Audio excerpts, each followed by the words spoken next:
Xelthar couldn't shake the feeling of being watched. The sensation followed them from the archives to their private quarters, lingering like a shadow just beyond peripheral vision. Sleep came fitfully that night, punctuated by dreams of endless darkness and maps that folded in on themselves in impossible geometries. Morning brought no relief. The ambassador's research terminal had been accessed during the night, not by any registered user, but by system protocols that left no trace except a single anomaly. 17 expedition files had been accessed and marked for routine data compression. The exact 17 expeditions Xelthar had been investigating. Computer, who authorized access to my terminal during rest hours? Xelthar asked, 6 fingers tapping nervously against the console. No access detected during specified time frame. The system responded in its flat, artificial tone. Display security logs for this room. Previous cycle. No anomalies detected. Would you like to file a security concern? Xelthar hesitated. Filing an official report would alert superiors. The same superiors who seemed allergic to any mention of the cartographical anomaly. No. Cancel request. Instead, the ambassador made a decision. If official channels wouldn't acknowledge the mystery, perhaps unofficial ones would. Xelthar composed a message to astronomer Krivash at the Independent Scientific Consortium, attaching copies of the incomplete maps and expedition logs. The message was simple. Why does every map in the galaxy stop at human space? The reply came with unnerving speed, not from Krivash, but from Concordat Security. Message blocked. Recipient unavailable. Further attempts to contact restricted entities will be logged. Restricted entities. Since when was the consortium restricted? Xelthar's inner membranes fluttered with growing anxiety. This was no longer merely strange. It was deliberately obstructed. That afternoon, during the Cartographical Council meeting, Xelthar decided on a direct approach. When discussion turned to preparations for the quincentennial update, the ambassador displayed one of the anomalous maps on the main projection. Before we proceed, I must address a concerning inconsistency, Xelthar began, highlighting the abrupt termination of all navigation routes at human territory. Our duty as cartographers is accuracy, yet every map in our archives contains this same arbitrary boundary. Why those? Council Chair Pearl Mordo cut in smoothly. Thank you, Ambassador, for highlighting the scheduled human territory review. As per Protocol 7.3, all frontier demarcations require quincentennial reassessment. Moving to the next agenda item. The room continued as if Xelthar had said nothing of consequence.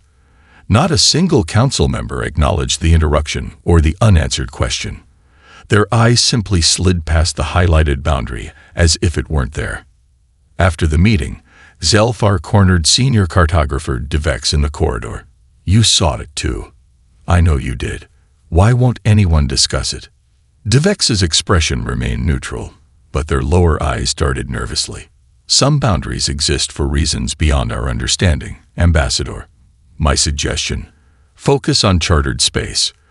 Those who venture beyond mapped territories rarely contribute to future cartographical efforts. The senior cartographer hurried away, leaving the implicit warning hanging in the recycled air. That night, Xelthar made a decision. If no one would explain the boundary, they would have to see it for themselves. The ambassador began planning a research expedition to the edge of human space. Official clearance be damned. Chen paced the length of Outpost Omega's observation deck, the approaching alien vessel now visible as more than just a blip on sensors. Her decision to invite Xelthar directly had bypassed no fewer than 17 protocols, any one of which could end her career. Lieutenant Kaleni watched her with barely concealed concern. Command won't forgive this, Sarah, he said quietly, inviting a non-cleared alien to a bulwark facility. The tribunal will last minutes, not hours. Chen stopped pacing and faced the massive viewport. If I'm right about why this cartographer is here, we might not have the luxury of following protocol anymore. Something's changing. The Devourers. No. The galaxy's perception of us. She tapped her datapad, bringing up intelligence reports from the last 6 months. Look at these diplomatic incidents. 3 separate species requesting expanded survey rights near our borders. A Concordat resolution calling for transparency and frontier demarcation. Something's interfering with our mimetic countermeasures. The station's AI chimed softly. Visitor vessel on final approach. Docking procedures initiated. Chen straightened her uniform. Time to meet our curious friend. The docking bay hummed with tension as the airlock cycled. Security officers maintained positions that appeared casual but provided overlapping fields of fire if needed. Chen had ordered standard weapons only. No specialized devourer containment devices that might raise questions. The inner door slid open with a hiss of equalizing pressure. Ambassador HFY stood frozen in the threshold, 4 eyes blinking in sequence as they absorbed the unexpected welcome party. The alien was taller than Chen had anticipated, their segmented exoskeleton reflecting the bay's bright lights with an iridescent shimmer. Ambassador HFY. Chen stepped forward with a diplomatic smile. Welcome to Outpost Omega. I'm Commander Sarah Chen. The alien's translation device processed her words with a brief delay. You were expecting me. My visit was not officially sanctioned. Let's just say unauthorized approaches to this station trigger certain alerts. Your flight patterns suggested scientific curiosity rather than hostile intent. Zelfar's upper limbs performed a gesture Chen's cultural database identified as indicating surprise mixed with caution. Most remarkable, I anticipated interception, possibly detention. Not a welcome reception. We can arrange detention if you prefer, Lieutenant Kaleni muttered just loudly enough to be heard. Chen shot him a warning glance before returning her attention to their visitor. You've traveled a long way to ask questions about our borders.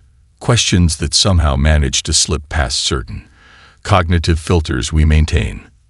The ambassador grew very still. You know about the maps. The anomaly. It's not an anomaly, Ambassador. It's a feature. Chen gestured toward the interior corridor. Please, join me for a more private conversation. Some revelations are better discussed away from open communications channels. As they walked deeper into the station, Chen noticed HFY studying every detail, the reinforced bulkheads, the unusual geometric patterns subtly incorporated into corridor designs, the way certain doors had no visible access panels. Most visitors would dismiss these as aesthetic choices or human architectural quirks. That HFY noticed them at all confirmed Chen's suspicion. The ambassador possessed natural resistance to mimetic manipulation. You came seeking the truth about why the maps stop at human space, Chen said as they entered her private office. I should warn you, once you know, you can never unknow. And the knowledge carries responsibility. Truth is the mandate of all cartographers, HFY replied. Whatever lies beyond your borders, I am prepared. Chen's smile held no humor. No, Ambassador, you are not. But you will be. HFY stared through the specialized viewport, their 4 eyes struggling to process what lay beyond. The ambassador's exoskeleton clicked softly as involuntary tremors ran through their limbs. What they had initially perceived as empty space now revealed itself as something far more terrifying. A writhing, churning mass of not quite reality that seemed to both exist and not exist simultaneously. How long have you been containing this? HFY finally managed, unable to look away from the horrific spectacle. Chen leaned against the viewport's edge. Since we first achieved interstellar travel. Maybe longer, in ways we didn't understand at first. Every human myth about monsters in the dark, every childhood fear of what lurks just out of sight. They were all primitive perceptions of the devourers testing our reality's boundaries. A particularly violent distortion rippled across the view, causing HFY to flinch backward. The movement seemed almost purposeful, as if something out there had momentarily taken notice of their observation. They can sense us watching them, Chen confirmed, noting the ambassador's reaction. Consciousness attracts them, especially minds trying to comprehend their nature. And the mimetic countermeasures. You've been altering our thoughts. Chen activated a holographic display showing communication patterns between human space and the rest of the galaxy, not controlling, redirecting. The barriers work by exploiting a quirk in most sentient neural architectures. When confronted with certain cognitive paradoxes, minds naturally shy away. We simply embedded those paradoxes into all official communications, creating blind spots around specific concepts. The commander's expression softened slightly. It wasn't our first choice. Early diplomatic efforts to warn the Concordat about the threat were disastrous. Some representatives suffered complete psychological collapse. Others refused to believe us, accusing humanity of engineering an elaborate hoax to justify territorial expansion. A dark humor flickered across Chen's face. Ironic that the galaxy thinks we're isolationists, when in reality, we're the only thing standing between them and annihilation. Zelfar's upper limbs performed a gesture of respectful acknowledgement. Yet I perceived past your barriers, as did others before me, based on those expedition records I found. A small percentage of all species appear naturally resistant, Chen confirmed. Approximately 1 in 10,000 minds. We identify them when they start asking questions no one else thinks to ask. And what happens to them? Zelfar asked, a new wariness entering their posture. Instead of answering directly, Chen guided them to a different section of the observation deck. This viewport showed not the churning horror beyond the boundary, but a more conventional view of space, with one critical difference. Scattered throughout the blackness were strange distortions, human-shaped voids that somehow bent light around them. The final watch, Chen said quietly. Those who gave themselves to strengthen the boundary. Many were like you, visitors who came seeking answers and chose to stay and help when they understood what was at stake. Zelfar stepped closer to the viewport, studying the silent sentinels. They're conscious. In a way we don't fully understand. Their awareness became part of the barrier itself. Chen's voice carried centuries of accumulated grief. Every one of them made a choice. A subtle vibration ran through the station's deck plates. Not enough to trigger alarms, but enough that Chen's expression immediately sharpened with concern. What was that? Zelfar asked. Something testing the boundary.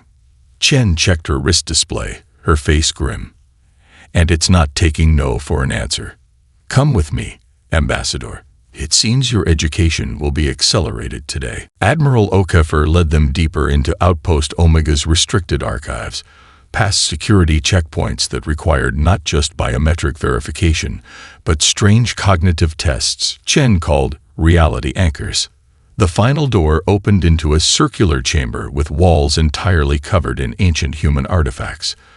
Cave paintings, medieval woodcuts, Renaissance sketches, and early photographs from across Earth's history. Notice the similarities, Okafor suggested, gesturing toward depictions separated by thousands of years and vast distances. The shadowed figures with too many angles.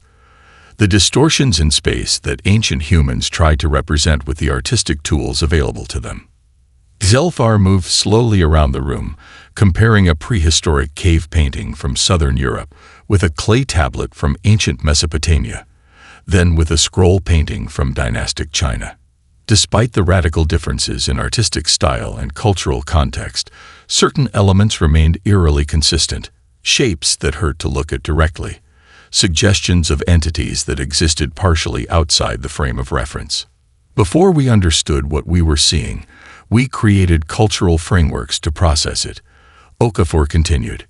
Angels and demons, gods and monsters, the fair folk who lived just beyond the edge of human settlements. Every culture developed sophisticated taboos and rituals designed to keep these entities at bay. And remarkably, many worked, though we didn't understand why at the time. The Admiral activated a central holographic display showing the historical timeline. When humans achieved industrial-level technology, reported encounters with these entities decreased dramatically. We assumed we had outgrown our superstitions.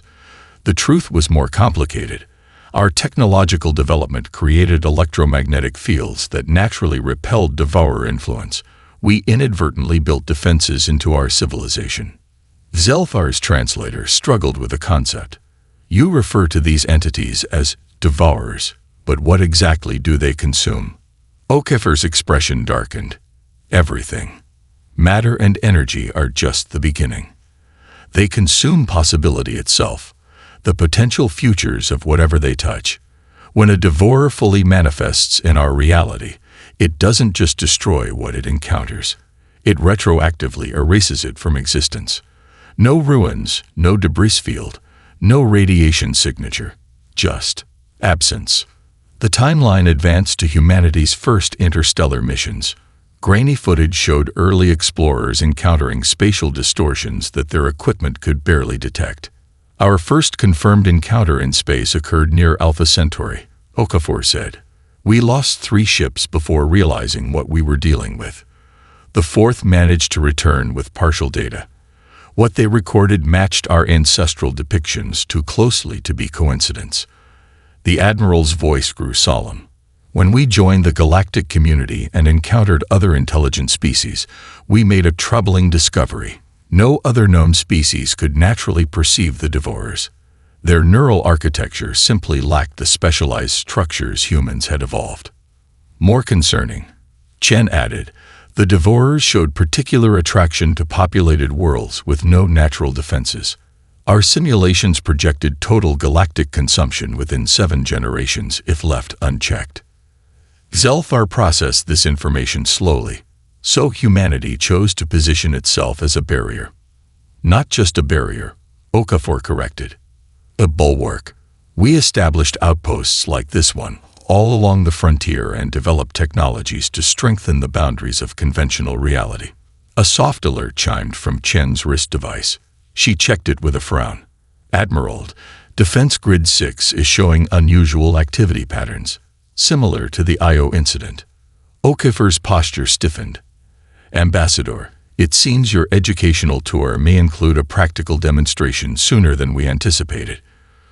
Commander Chen, prepare the Vigil Corps for possible engagement. The command center erupted into controlled chaos as Zelfar followed Chen through sliding doors. Operators called out status reports, while their hands danced across interfaces that seemed to respond as much to thought as to touch. Holographic displays showed the station's defensive grids, concentric layers of blue light surrounding Outpost Omega, with angry red distortions pressing against the outermost layer. Breach severity, Chen demanded, sliding into the central command chair. Class 3, transitioning to 4, reported a young woman whose neural interface crown glowed with pulsing light. Pattern analysis suggests coordinated pressure points rather than random testing. They're learning, Commander. Chen turned to Zelfar. You're about to witness something few non-humans ever see. Stay close to me and try not to focus directly on the visual feeds. Your mind isn't conditioned for prolonged exposure. On the main view screen, Zelfar watched as the Vigil Corps deployed through specialized airlocks. Their suits didn't resemble conventional space gear, but rather a second skin covered in shifting symbols and equations. Where the material ended and the human began was impossible to determine. Reality anchors at maximum output, announced a technician. Enforcer fields aligned with local physics constants. Chen nodded. Begin containment protocol theta. Maintain reality consensus. The deployed Vigil moved in formations that seemed random to Zelfar until Chen activated a secondary display showing mathematical models underlying their movements. The defenders weren't just moving. They were physically manifesting complex equations with their positions, reinforcing the laws of physics through their very presence. The suits amplify their natural abilities, Chen explained, noting Zelfar's fascination. Each defender undergoes years of training to hold complex multidimensional equations in their mind, while physically embodying them in real space. The formations create zones where our universe's laws become absolute, forcing the devourers to conform or retreat. On the screen, the red distortions recoiled from the advancing Vigil, all except one. This distortion pulsed with a strange internal rhythm before suddenly surging forward with impossible speed. It engulfed one of the defenders before the others could adjust their formation. Containment breach. Section 12. Shouted the neural interface operator. Defender Katsuo is compromised. Chen's face tightened. Initiate final watch protocol. Authorization, Chen Delta 7. The compromised defender's suit began to glow with increasing intensity. Their movements, initially chaotic, gradually stabilized into a rigid stance. Through the viewport, Zelthar could see the human's form become increasingly translucent until, with a silent flash that somehow registered more as concept than light, they transformed into something else entirely. A human-shaped region, where reality seemed more solid, more defined than the space around it. The red distortion surrounding them shuddered, then fragmented, unable to maintain cohesion against this concentrated point of absolute reality. Defender Katsuo has joined the final watch, Chen announced formally. The command center staff paused for a brief moment of silence before returning to their duties. Zelthar's translator struggled to find appropriate words. They sacrificed themselves. Voluntarily. Every member of the Vigil Corps accepts this possibility when they join, Chen replied, her voice tight with controlled emotion. The final watch protocol converts consciousness itself into a permanent reinforcement of the universal constants. Their awareness becomes a perpetual guardian, maintaining our reality's integrity at the exact point where it was threatened. A soft chime indicated the remaining devourers were retreating. The immediate crisis had passed, but the cost lingered in the somber atmosphere of the command center. Is this happening throughout human space? Zelthar asked. These attacks, these sacrifices, how frequently do you face them? Chen's tired eyes met the ambassador's, more often than we can sustain. And that's what I need you to understand before we go any further. Humanity is losing this war of attrition, one defender at a time. Junior Archivist Velasorn crouched in the maintenance shaft of the Concordat Archives tertiary data center, her breath coming in shallow gasps. The security alert still pulsed through the facility's communication system, accompanied by the methodical sweep of enforcement officers through adjacent corridors. They hadn't located her yet, but it was only a matter of time before the building's biometric sensors penetrated her hastily applied countermeasures. The data crystal clutched in her hand contained everything she'd managed to download before security protocols locked her out, fragmented but damning evidence of the conspiracy. Most disturbing were the communications between Admiral Zexvatu of the Concordat Defense Fleet, Industrial Director Felmek of the Resource Allocation Council, and 3 other high-ranking officials from dominant species. Their plan, codenamed Reclamation Initiative, was elegantly simple in its cruelty. Engineer a systematic failure of human boundary defenses through a series of seemingly unrelated incidents. Sabotage supply chains, introduce subtle errors into defensive grid calibrations, and intercept reinforcement deployments, all while maintaining plausible deniability. The conspirators were convinced that once the Devourers eliminated humanity's presence, the entities would naturally dissipate, having consumed their target of interest. Short-sighted fools, Velasorn whispered to herself, recalling the simulation data she'd discovered. The predictive models created by human scientists and shared confidentially with Concordat leadership showed a very different outcome. Once the human bulwark fell, the Devourers would spread exponentially through populated space, consuming entire civilizations before any effective defense could be mounted. The sound of approaching footsteps forced her deeper into the maintenance shaft. Her options were rapidly narrowing. The conspiracy had too much influence within the Concordat for internal whistleblowing to be effective. Her only hope lay with the very species the conspirators aimed to sacrifice. Reaching a decision, Velasorn activated her personal communications device and connected to an emergency channel she discovered in the classified archives. A direct line to human space established centuries ago, but never used. "This is Junior Archivist Velasorn of the Concordat Archives," she whispered into the device. "I have evidence of a conspiracy against human space, requesting emergency extraction and asylum. Authentication code, Bulwark Omega 379. Where she'd obtained that code, She couldn't quite remember. It had simply appeared in her mind when she needed it most, as if placed there long ago for precisely this moment. The response came almost immediately. A simple text message. Coordinates confirmed. Hold position. Extraction imminent. Meanwhile, in Outpost Omega's Strategic Planning Center, Chen and Admiral Okafor studied HFY's reactions carefully as they displayed humanity's increasingly dire statistics. Each generation produces fewer natural perceivers, Okafor explained, indicating a steadily declining graph. We've implemented genetic screening programs, early identification protocols, specialized training academies, but the numbers continue to fall.